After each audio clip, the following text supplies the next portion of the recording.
Welcome to our channel. Today we how to register with Airtable for database apps, full guide step by step clearly. To register with Airtable for database apps, start by opening your preferred web browser. In the address bar, type in the URL, airtable.com. Once the page loads, look for the sign up button, usually located in the top right corner. Click on the sign up button to initiate the registration process. You will be presented with options to sign up using an email address or through social media accounts like Google or Apple. If you choose to sign up with an email, enter your email address in the provided field. Then, create a strong password and make sure it meets the specified requirements. Once you have filled in your email and password, click the Sign Up button at the bottom of the form. Airtable will send you a confirmation email to the address you provided. Open your email inbox and locate the confirmation email from Airtable. Click on the confirmation link within the email to verify your account.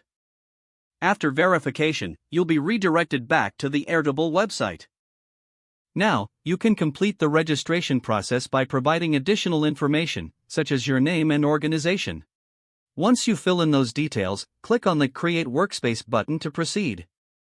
You might be prompted to choose a template to help you get started with your database. Select a template that fits your needs or choose to start with a blank base.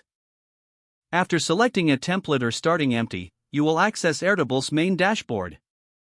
Here, you can begin creating and managing your database applications efficiently. Explore the various features and settings available to customize your experience. Remember to take advantage of Airtable's help resources if you have any questions during the setup process. Congratulations, you are now registered with Airtable and ready to build your database apps. If the page does not load, refresh the browser or try again in a private or incognito window.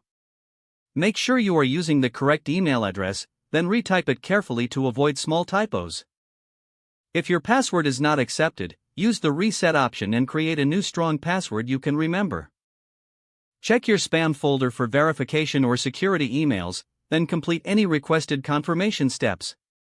Enable two-factor authentication if available to improve account security and reduce unauthorized access risk. After signing in, review your profile details so your contact information and settings are accurate and current. If you see an error message, note it down and try again after restarting your device and internet connection. Don't forget to like this video and subscribe to our channel for more step-by-step tech guides.